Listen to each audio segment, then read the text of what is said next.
Près de l'aéroport de Nantes, le bois de Bougon abrite bien des secrets. Nous avons eu la chance de pénétrer à l'intérieur de cette zone militarisée, aujourd'hui terrain d'entraînement du GIGN. On a rencontré les membres d'une association qui a l'autorisation d'occuper un hangar pour y stocker ses avions. Ouais, ça me paraît louche.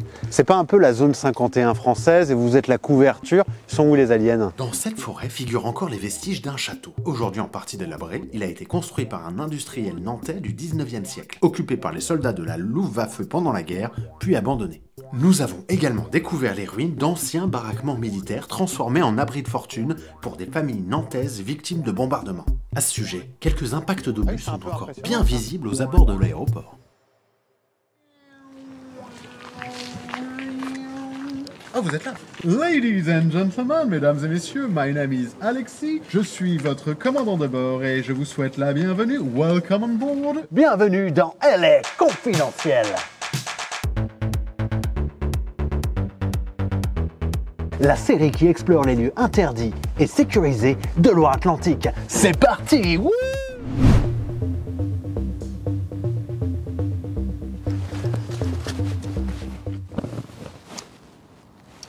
Les inscriptions en allemand. Deutsche Qualität. J'ai appris qu'il y avait un manoir dans le coin, aux abords de l'aéroport, et que toute cette zone a un peu un rapport avec les Allemands. Je vous propose qu'on mène l'enquête.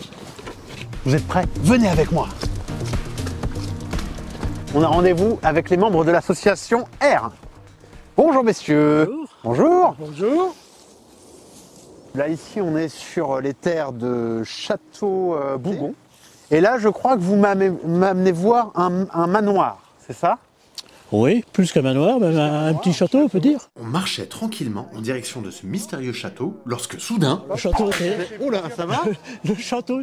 C'est vraiment dangereux ici. Ça fera partie du bêtisier. On a emprunté un petit chemin boueux jusqu'à atteindre cette ligne de chemin de fer. On a regardé à gauche, à droite, avant de traverser. Et c'est à ce moment-là qu'on a pu l'apercevoir à travers la végétation.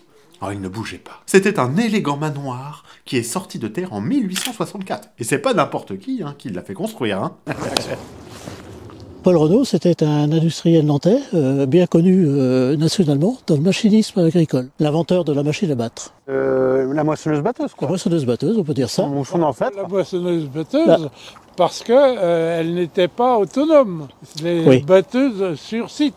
Paul Renault, il fait fortune, et il fait quoi? Il flambe, il rachète un petit terrain de 110 hectares, rien que ça. Et il a repris cet espace. Oui. Et il a construit son château. Oui, ainsi que le magnifique parc qu'il y a tout autour, parce que ce parc contient un étang, une éolienne pour faire fonctionner tout l'hydraulique, avec des énormes potagers. Il a planté tous les arbres. Là, on voit un arbre magnifique encore, un pin parasol, je pense. En 1933, la propriété est amputée de 50 hectares, et ce, au profit d'un aérodrome, l'ancêtre de l'actuel aéroport. Et là, je vois qu'il est vraiment en sale état. Je crois que la toiture a l'air d'avoir cramé. Qu'est-ce qui lui est arrivé à ce château? Le château était abandonné, il était squatté dans le meilleur des cas, et donc il y a eu un incendie qui a fini de le délabrer, quoi. D'accord, donc il était squatté et tout ça. Oui. Mais je crois que squatter ce château, c'est plutôt une habitude historique. En effet, la fille de Paul Renault qui aimait chasser et se rendre à la messe en cabriolet, il vivra jusqu'en 1940. Une chasseuse chassée par la Luftwaffe, c'est l'armée de l'air allemande. C'était le moyen pour aller attaquer les bateaux et les sous-marins dans l'Atlantique. D'accord, donc ça partait d'ici, quoi. Voilà. C'était notre moyen de défense est devenu un moyen d'attaque pour eux, quoi. Exactement. Donc l'armée allemande a occupé le site jusqu'à la débâcle en août 1944. Et donc là, le propriétaire a voulu récupérer son château, mais sauf qu'entre-temps, l'armée française, elle, a récupéré le château. Ah, donc c'est l'armée française qui s'est mise à squatter le château. Exactement. Les descendants de Paul Renault ne retrouveront jamais leur château. Bon, l'État a quand même été condamné à leur verser un petit dédommagement. Notre interview a été interrompue par l'arrivée du Pornic Nantes de 11h07. Dans la nuit du 8 mai 1944, les Anglais bombardent l'aérodrome et ses équipements. Didier et Joseph nous emmènent voir les impacts encore visibles de ces explosions. Ah oui, c'est un peu impressionnant ça. C'est pas des pétards, Ah non, non. Oh. Ah, attention. Ouais, ça glisse, On s'est déplacé ici et je crois que mon casque est tout à fait à propos. Oui, parce que là, on est vraiment dans une zone... alors, il faut se remettre dans le contexte de la guerre. Donc, les avions allemands étaient basés juste à côté, là, derrière la voie ferrée. Et donc, les Alliés bombardaient les pistes, les avions, les installations et tout ça. Donc là, vous avez 2 vestiges de chaque côté de nous, 2 trous de bombes, 2 cratères de bombes. Donc, c'est pas des piscines, hein. On est d'accord, c'est pas des... Ni une piste de bicross. Donc, en fait, si je m'étais positionné comme ça en rentrant le bide, j'aurais pu passer entre les bombes, tu Et penses ? valider le billet de l'auto, parce que vous avez eu de la chance pour gagner. Alors tout le site, là, tout le territoire est truffé de trous comme ça. D'accord, donc là, de partout, en se promenant dans la forêt, là, on est sur le domaine municipal, hein, on n'est pas sur la zone militaire.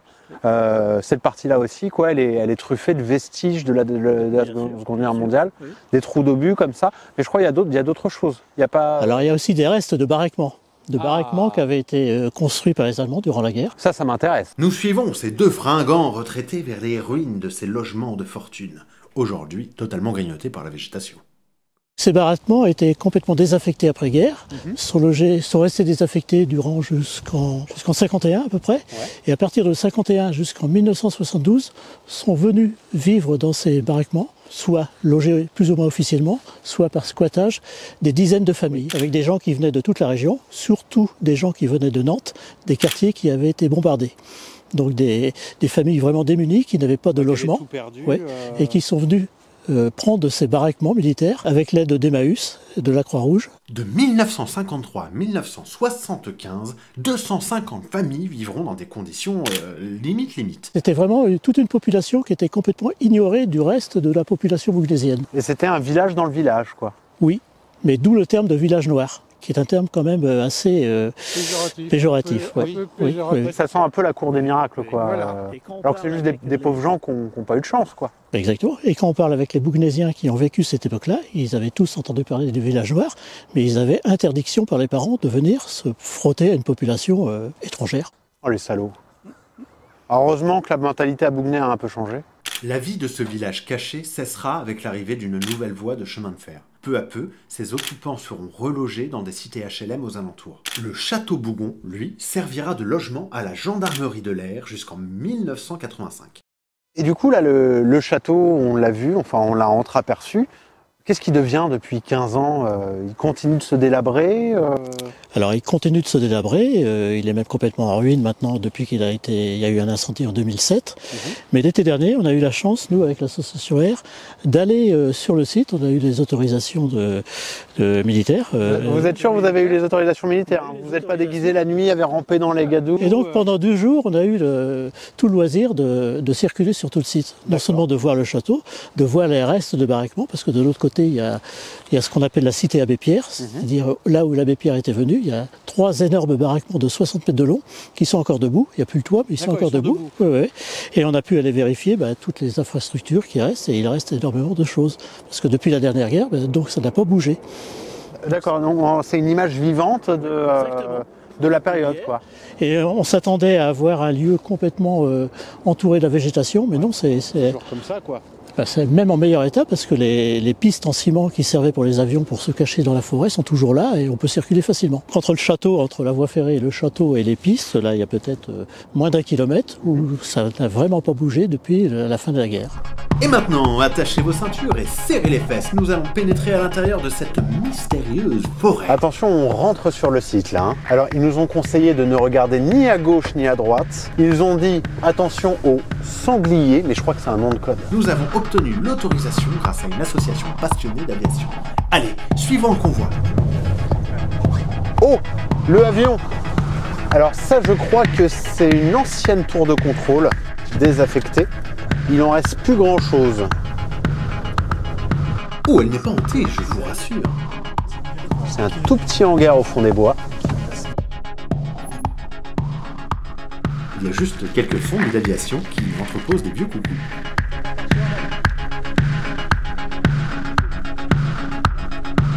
Bon alors Christian, là j'arrive, je vois ces coucous merveilleux. On est où ici là? Donc ici on est sur le site de Château Bougon. Ouais. Donc c'est le hangar qui nous est mis à disposition où nous stockons une douzaine d'avions. Nous avons la collection complète compte 20 avions Vous avez 20 avions. 20 avions. C'est quoi ce lieu-là? Parce que on a un accès sécurisé, on longe les pistes de l'aéroport, il y a des barbelés, il y a une forêt. Qu'est-ce que vous faites dans ces lieux-là? Comment vous avez mis la main là-dessus? Alors là, c'est toute une histoire en fait. C'est quand l'association a été créée, donc il y a 42 ans maintenant. Ils étaient à la recherche d'un lieu pour stocker ces avions-là, parce que bon, les matériels, il faut les préserver, c'est une chose, les retrouver, les recevoir, les stocker, c'en est une autre. Donc à un endroit qui soit un peu, on va dire, d'accès un peu réservé, c'est pas facile à trouver. Et à l'époque, c'était donc le ministère de la Défense qui était responsable de ce terrain, qui a mis ce hangar à la disposition de l'association. Moi, ça me paraît louche. C'est pas un peu la zone 51 française et vous êtes la couverture? Sont où les aliens? Les aliens, ils sont planqués sous le hangar? Ils sont bien cachés, oui. On les a jamais vus pour l'instant. Pas encore, en tout cas. Bon, pour nous, c'est intéressant d'avoir quand même un lieu qui soit un peu sécurisé. Ouais, bah oui, c'est normal. Parce que bon, les malfaisants, c'est pas ça qui manque. Et comme ça attire toujours de l'intérêt auprès des gens. Et puis en plus, quand c'est un lieu qui est un peu d'accès limité, comme ça aussi, ça incite souvent les gens à y aller. Je crois que vous avez eu un souci avec un hangar là en 2009, je crois. C'est le hangar qui est derrière, là, qui a brûlé. En 2019, 6 avions ont disparu quand même dans l'affaire, plus du matériel qui a été très endommagé. Enfin bref, une collection de superbes maquettes des années 30, des maquettes tout en bois qui avaient été préservées et puis qui sont parties en fumée. Donc enfin, c'est du patrimoine en fait qui a disparu purement et simplement en fumée. C'est même pas reconstitué. C'était criminel, hein? C'était criminel, tout à fait. Ouais. Mais du coup, ici, vous les stockez, c'est pas du tout ici que vous restaurez les avions avec ta bande de faussaires. On restaure les avions à Sainte-Pazanne, où là c'est la municipalité qui nous met à disposition un hangar de 200 mètres carrés. Est-ce que tu me parlerais un petit peu de Louison? C'est la copine de qui, Louison? Parce que là, il y a tous les membres, là. C'est l'amoureuse de qui? Non, c'est pas. C'est une amoureuse, c'est sûr. C'était l'épouse en fait de celui qui a construit l'avion. D'accord. C'est un avion, c'est un Pou du ciel. C'est la famille des Poux du ciel. On a Louison, on a Cricri, qui était donc Christine, l'épouse de celui qui a conçu le plus petit bimoteur du monde. Souvent, les gars, ils me donnent un petit nom comme ça, leur avion, parce que c'est comme leur épouse. Souvent, ça fait partie de leur vie. Hein. Mais du coup, là, tous les avions que vous avez, là, on est arrivé par une belle route bitumée, mais vous avez les pistes de l'aéroport. Vous décollez pas avec? Nous, on a une particularité, c'est qu'on ne fait pas voler nos avions. Mais c'est pas frustrant, vous fabriquez des avions, vous en restaurez, et vous volez pas avec? Oui, mais au moins on est sûr, sauf qu'il y a le feu, mais on est sûr, on voit que les avions seront préservés pour l'éternité. D'ailleurs, celui-ci, c'est la veuve du constructeur qui nous l'a confié, à la condition expresse que l'avion ne vole plus. Ce qu'elle souhaite, c'est que l'avion soit préservé ad vitam aeternam. D'un coup sec. Merci beaucoup. Soyez sages. Hein. Paré au décollage parce que je m'envoie en l'air.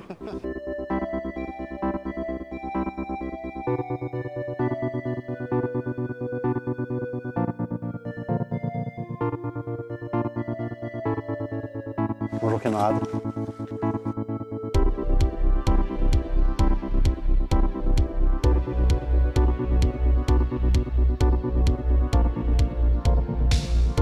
On peut pisser tranquille quand même? Faisons maintenant un petit saut temporel avec cette reconstitution très fidèle d'un tableau de bord plus vrai que nature. Allez, venez avec moi, il y a Jean-Yves qui veut nous montrer un truc. Alors, Jean-Yves, tu voulais nous montrer quoi? Écoute, ce tableau de bord, magnifique. C'est vrai que c'est beau. Au standard de 1917.